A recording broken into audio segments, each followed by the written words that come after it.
Hi, I'm Megan, and today I'm going to show you how to play Monsters on Board. This is published by Final Frontier Games for 1 to 4 players, ages 14 and up, and it plays in around 45 to 60 minutes. To set up, you're going to place the main board in the center of the table.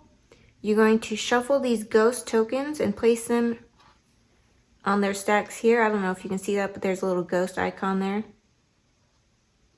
And you're going to place 5 face up above the board above these numbers. Each player is going to choose a color between red, blue, green, and yellow. And you're going to place this Spook Juice token on space 0 on both sides of these tracks. Then place the round marker on round 1. Then give each player a player board, 1 Malice token, and they're going to place it here on the Malice track at the very top. Give each player 3 of these dice. These are the Spider Jack dice. I have the deluxe version, so your version may look different from mine. And put them on, make sure it's showing the 1 face value, and put them on this space here where it shows a pumpkin. Give each player 3 of these summoning trackers and place them on the first space on this round circle track on each of the rows. Give each player 6 of these minions and place them on the minion spots here. Give each player 6 of these monsters, which they are called grunts.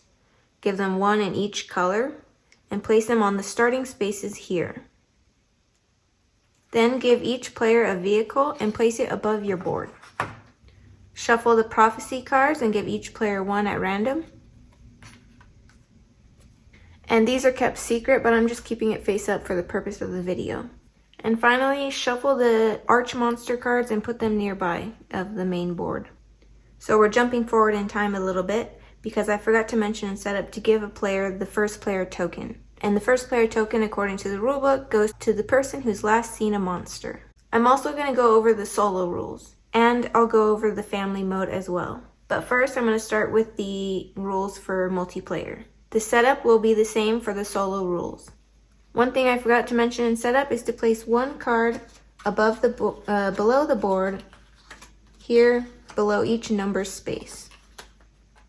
And that's it for setup. This game is played in 6 rounds, and there are 5 phases in each round. The first phase is called the arrival phase, where every player will take 4 dice from the bag, roll the dice, and then place them in their vehicle, keeping the face value that was rolled. Next is the drafting phase, where every player is going to take 1 dice from their vehicle, and then they will pass the vehicle to the person on their left.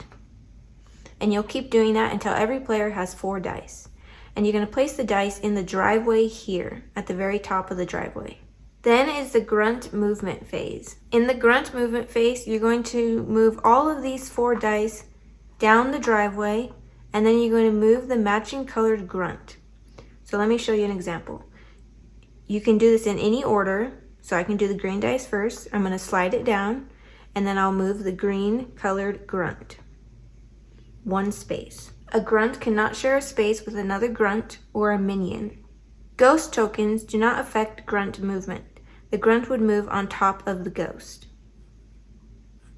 I'll come back to the ghost later. The final area is special. It can hold any number of grunts. So you're going to keep doing this until you slide down all 4 dice, moving that matching colored grunt. So I slide down the black and I move the black grunt 1 space, blue 1 space. And that's all you're doing in the grunt movement phase. You are ignoring the icons and the number value on each of the dice. All you're doing is moving the matching colored grunt 1 space. If you have 2 grunts of the same color, and I will come back to that of how you can get 2 grunts of the same color later, when you slide down the black dice, you will move both grunts of that color. and you can move them in any order. So I can move this one in the back first. It'll skip over that first one and land on this one. And then this one would skip over that one and land here. Or I could just move this one first here and then move this one. Next is the Swamp Jack phase, where you're going to be putting these dice down here in your order of Spider Jack. You're going to take them one at a time in any order you choose and place them in the leftmost empty space of any row. Then you will perform all the actions on that dice. And you must perform all the actions on that dice before you grab another dice. You are only going to place 3 of these dice down here. The 4th dice is going to go in this space here, and that's going to generate what is called malice. Malice is basically your money. So the back of the rulebook has all the icons that you'll see throughout this game and explains what each of them does. But because it's only one player aid, I decided to create my own player aids. So I'm going to show you that and go over each of the actions that are on the dice. So the first action on the dice is the Call Spider Jack action. You're going to advance one of your summoning trackers, which are these gray things. It may be different in the retail edition. It may be just a wooden peg or something like that. So you're going to advance it one space, any one of these 3, and you'll activate the action that it lands on, if it does land on an action. One other thing I forgot to mention is this icon here where it has the question marks and a spook juice icon. It's on every row in 2 spots, halfway through and at the very end. When your summoning tracker lands on that space, you're going to gain spook juice equal to the value of the dice. So 5. So this would be 19. But it's only up to the value of your Spider Jack dice. So it's only a 5, so I only get to score the first 5. So that would be 16 points. Then you have the Move Grunt icon. You can move any color grunt you want. So even though this is a black dice and it has a Move Grunt icon, I can move any color grunt, not just the black one. The only time you have to move the same color grunt as the dice is when it's in your driveway and you're sliding it down. Then we have the Move Minion icon. You're going to move one of your minions onto any space you want. The minions block spaces so that when you move that colored grunt, it jumps over that space and lands on the next space. You can move any of your minions. You can move the ones that are here, or you can move the ones that are in your town, move it to another spot. Then you have Gain Malice. You're going to advance your malice tracker one space. Next, we have the Feed Spider Jack. You're going to increase the value of one of these dice, these white and orange dice. Again, it may be just a plain white dice in the retail edition. You're going to change it by one value. So you'll change a 1 to a 2. Next is Promote or Demote a Lord die. You're going to increase or decrease the value of one die either here or in your driveway. But you cannot increase or decrease the same dice that has that icon. So this dice has the plus minus icon. You cannot increase or decrease this dice with that icon. So if I place this here, I can increase or decrease this from a 2 to a 1 or a 2 to a 3.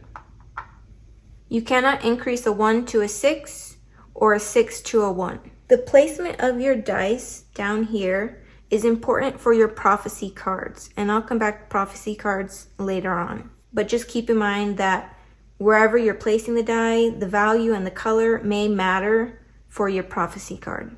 And those are all the icons that you'll see on the dice. I'll come back to other icons that you may see on the ghosts when I talk about the ghosts. After you've moved 3 of your dice down into the order of Spider Jack, you're going to place your 4th and final dice here, and it's going to generate Malice. according to this chart next to it. So if it's a 1 or a 2, you gain 1 malice. A 3 or a 4, you gain 2 malice. And if it's a 5 or a 6, you'll gain 3 malice. There is a little, really tiny sign right here to remind you that 3 of the dice go down here and 1 of the dice goes here. Next is the Spook Phase, where you're going to be purchasing cards or ghosts or both. And the amount you have to spend is based off of how much malice you have. So I have 4 malice. Whoever has the first player marker gets to purchase first. You will purchase one thing, either an arch monster card or a ghost, and then it'll be the person to the left turn to purchase. If you purchase this ghost here, you're going to place it on one of these 3 spaces here. There's only 3 spaces, so you can only have 3 of them. Then you're going to take the matching grunt color and place it on top of that ghost. The next time you would move the red grunt, for example, you're going to skip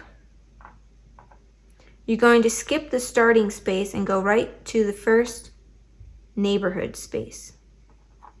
These other ghosts have colors, and you're going to place it on that matching color anywhere in your town.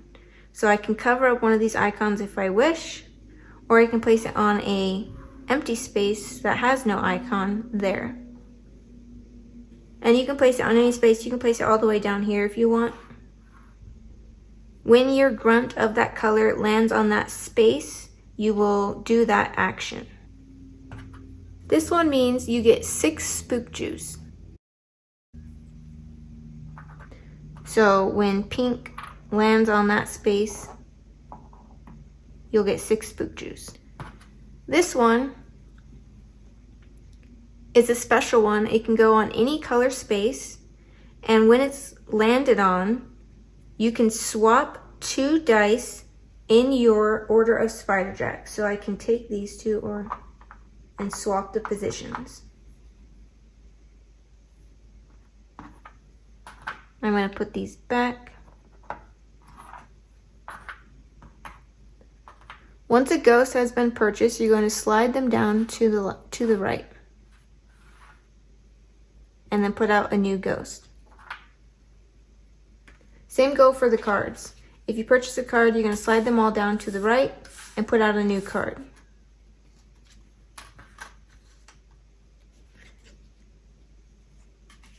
And just make a discard pile somewhere nearby. I'm going to place it on the other side of this board. I know you can't see it, but that's okay. It's just a discard pile. If you are out of malice or you're just simply done buying, you can pass. At the end of each round, you're going to discard the rightmost card and the rightmost ghost and slide everything down. It does not say that in the rule book, but there is an FAQ that said that. Then at the end of the round, you're going to pass the first player marker to the person on your left. The first player marker only matters for purchasing stuff. Okay, so say this is what it looks like at the end of the game. Now we're going to go into final scoring. The first thing you're going to do is remove dice. If your dice are not at the value 6, you're going to remove dice. So this one and this one are only a 5. So you're going to remove the last dice of each of those rows. So it is important for you to get these 3 dice to 6. Then you're going to gain spook juice for all the ghosts that are in your final area. And it shows here on the final resting space how much spook juice you get. So for each colored grunt, you get 3 spook juice for every colored dice that matches that grunt. So I have green here, so I get 3 spook juice for every green dice I have. Well, I only have 1, so I get 3 points. But blue, I have a lot of blue. So I get 3 points for every blue dice. So I would get 18 points.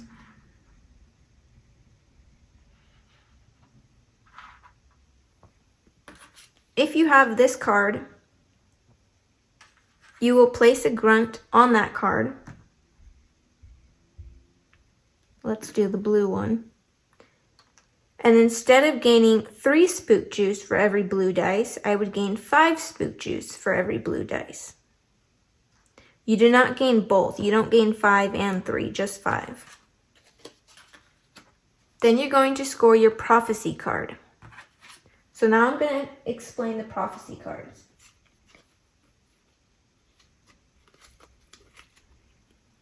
If the prophecy card is columns, you have to do exactly those columns. So the first column has to be odd, then even, then odd, even, odd, even. And for this example, I don't have dice in that final column, so I only gain spook juice equal to up to here. So I would gain 12, 8, 5, 4, and 3. If you have this card, you have to have a red dice in that first row of the first column. You have to have a 6 blue in the second column in the middle row. If it's just white, it can be any color. This one has to be a 1 of any color.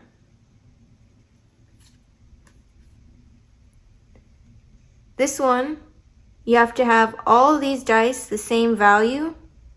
All these dice have to be different color. This column has to be the first dice minus the second one equals the bottom one. This column, everything has to equal 10, meaning you add up the value of the dice and it has to equal 10. This column, all the dice have to be the same color, and this one you have to add up the dice. I'm not going to go over all the prophecy cards, just a couple of them. And finally, there are cards that are in rows instead of columns. So if it's a row, if your card shows rows instead of columns, it does not have to match the row on the card. So this first row does not have to be the first row of your order of Spiderjack. It could be this bottom row down here. So basically, this first row, all dice have to be equal rank. So they all have to be 4s, for example. Instead of it being this row, I can have all 4s in this middle row. And then for gaining spook juice, because I don't have a dice in that final spot, I would gain 10, 6, and 4. This one I would gain 14. And this one I would gain nothing because I don't have a dice in that final spot. And that's all the prophecy cards I'm going to show you. The rest will make sense after explaining those few. And finally, you're going to score your Arch Monster cards, any that you've collected. And when you collect Arch Monster cards, they go face up in your area so everyone can see them. And you can't see that there. Place it up here.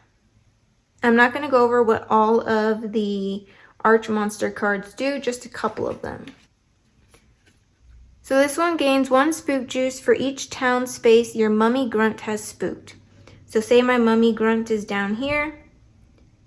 Every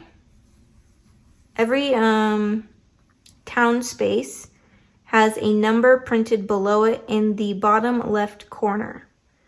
That's how much spook juice you're going to gain. So my mummy grunt is in this neighborhood, and that's a 9, so I'll gain 9 spook juice. If I had 2 yellow grunts, 2 mummy grunts, I would gain 5 and 9. I've already explained this one about the end game scoring. And then finally, I'm going to explain this one, because this one has a misprint on it. So it says gain 2 spook juice per pair unique ranked lord die. The word pair should not be there, and that is confirmed by the designers. So it should say gain 2 spook juice per unique ranked lord die in 2 columns that are next to each other. And the rest of the Arch Monster cards are pretty simple to understand. One last thing I'm going to explain is that at any time during the game, you can discard, so say I had that card, you can discard one of your cards to flip it over and do one of the actions on the back of the card. So if you're really in a pinch and you need that extra action to finish something, you can flip it over, and there's all these actions that you can take, but you can only take one of the actions, and then this card gets discarded to the box. And I think that is everything for the multiplayer rules. If I forgot something, I will put it down in the description. Oh wait, one last thing. When you're doing scoring, always count the 0 space. So 1, 2, 3, 4, 5, 6. When I count the 0 space, I move my tracker on this side of the board 1 space and count the 0 space as well, because it goes from 90 to 100, then 110. It is very common to get a score of 200 or more in this game, but the track only goes to 99. So what I do is I take one of the discarded ghosts and I place it on my board over here, and that signifies 100. So if I get 200, I'll take 2 ghosts. So now I'm going to go over the solo rules. There are 2 solo modes for this game. I'm going to go over both of them. We're going to start with solo mode 1 first. Solo mode 1 is a beat your own score. To set up, you're going to shuffle the AI deck and place it somewhere nearby. I'm going to place it above my board. Then give the AI a vehicle. And like I said in the beginning, the solo setup is the same as the setup for multiplayer. The gameplay is pretty much the same. There's only one difference, is that the AI will be drafting dice as well. What you're going to do on their turn is you're going to flip over the top card. You're going to put dice in both of your vehicles. Obviously, make sure you roll them before just putting them in. And put 4 dice in their vehicle as well. So this is how they're going to draft their dice. You're going to do the first one. They're going to take the highest dice of any color. So that would be this 5. And just place it on the card there. You're going to take a dice and then you're going to swap cards. Next, you're going to take a black dice of the highest value. So they're going to take this 6.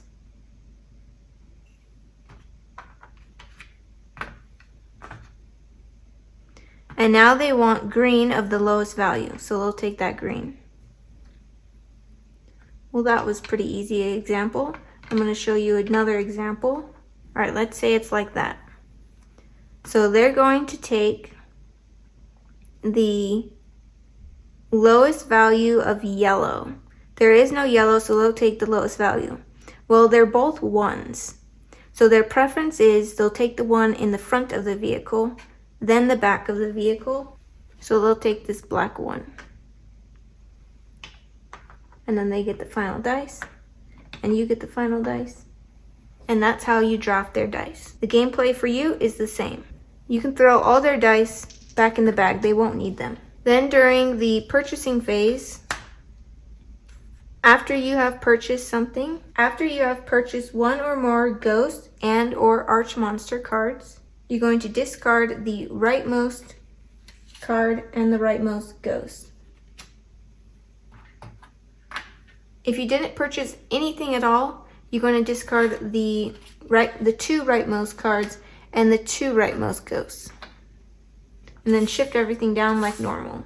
And the rest of the game is the same. And just try and get as high a score as you can, and then you can track your scores somewhere, maybe on a piece of paper that you keep inside the box, and just try and beat your score every time. So solo mode 2 is a little bit more complicated. So first of all, for setup for solo mode 2, you're going to randomly draw 1 dice from the bag. Then you're going to give them a grunt of that matching color and place it in their area. So create an area somewhere nearby for them.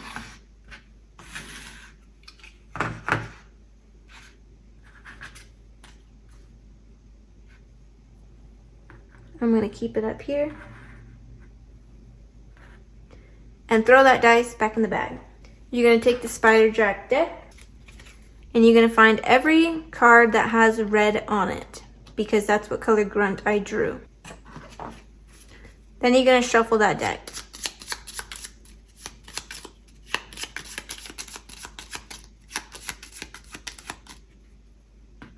and place it in their area. You're going to draft dice in the same way that you would draft dice in solo mode 1, but this time all the dice that he's drafted will go into his play area. Only 3 of them. The other 3, so let's say, and this is a bad example because these colors don't match the card, but say those were his dice, and the 4th dice goes here. You're going to select the highest rank dice. So that's this 6. And you're going to score that. So you'll give him 6 points. Then you're going to put it in his court. So we'll say he's blue because I don't have another color out. So I'll give him 6 points. Then you're going to score his court for the matching color die you just placed. So I placed a green, so I'm going to score all the greens. So say this is what his court looks like.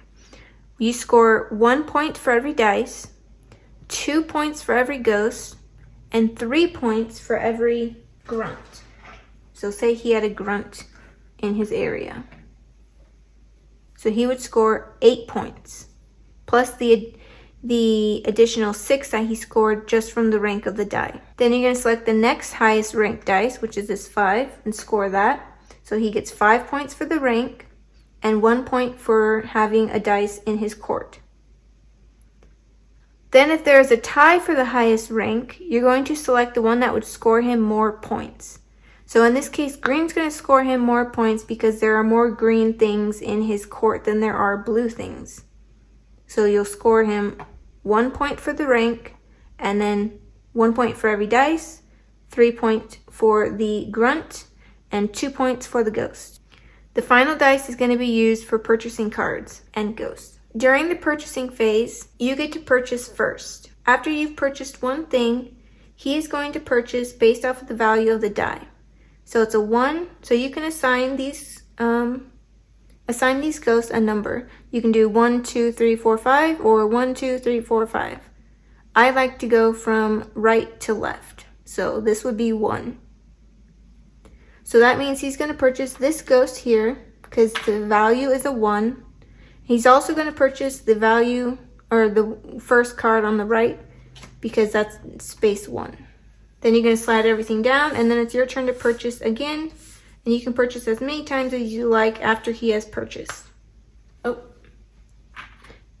I forgot. The ghost token that he purchases goes into his court, but it does not get scored. If the rank of the dice left here is a 6, he's going to purchase both the farthest left and the farthest right ghost and card. The cards that he purchases just gets discarded. He does not score them. Then you're going to return the unscored Lord die to the bag. The AI gets all their points during the game. You gain most of your points at the end of the game.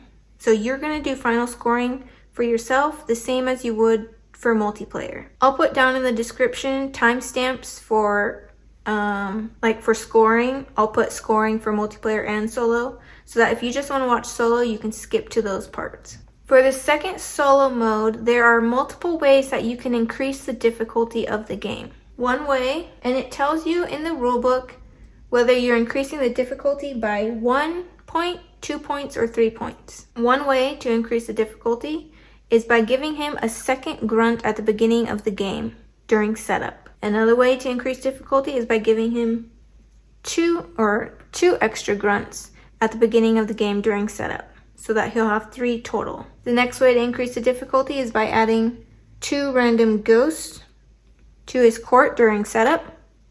This multicolor one can go in any space you wish. The next way is by adding 4 ghost tokens instead of 2. The next way to increase difficulty is by giving him spook juice that you could have gained when summoning Spiderjack. Summoning Spiderjack is these question marks with spook juice spaces. So when you move on to that space, say this was only a 5, but I have 6 dice, I only get to score up to the 5. So that 6 dice, 6 rank value dice, I would give to him. I would give to him in points. I wouldn't give him the dice. And the final 2 ways to increase the difficulty is by giving him the dice that he used to purchase. So he used this blue one to purchase during that round. You will give him the dice to increase the difficulty by 1. To increase the difficulty by 2, you will also score this dice. You will only score the value of the dice. You will not score his court. Oh, and the final way is to give him spook juice equal to the value of the points that you could have earned from your prophecy card but didn't. So like I didn't score points because I have 2 dice that are missing. So he would get those points instead. And that is it for the solo rules. Now I'm going to go over the family mode. So I'm going to get reset up because the family mode uses a different side of the board. To set up for the family mode, you're going to use the other side of the player board. Put out the main board and give every player a player token and place it on the 0 space on each side of the track. You can use the round marker if you wish, but it's not necessarily needed. Place the minions in a nearby supply, give everybody a vehicle, and give everybody a prophecy card. You don't need the first player marker, but I just have it out because it's cute. The first thing you're going to do is draw 4 dice from the bag. Every player will do that. And then roll the dice. Place them in the vehicle, and you're going to draft them like normal.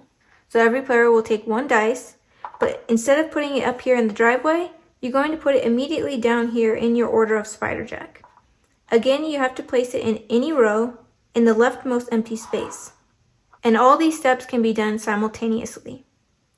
Then you're going to move your grunt a number of spaces equal to the number of icons that are shown on the dice. So this dice shows 2 icons, so I'll move the yellow grunt 2 spaces. And you'll keep going until you have all 4 dice, or 3 dice. The final dice in the vehicle will get thrown back into the bag. So this pink dice has 3 icons on it, so I'll move the pink grunt 3 spaces. 1, 2, 3. Again, there's 3 icons, so I'll move it 3 spaces. And then we'll throw that final dice back into the bag. Keep in mind that you are passing the vehicles to the person on your left after you've drafted 1 dice from the vehicle. I just took them all from this vehicle for an example. Each time a grunt moves on or through a space with an icon showing, you're going to do that action. So if my green grunt passes or lands on this space, I can plus or minus 1 of my dice here.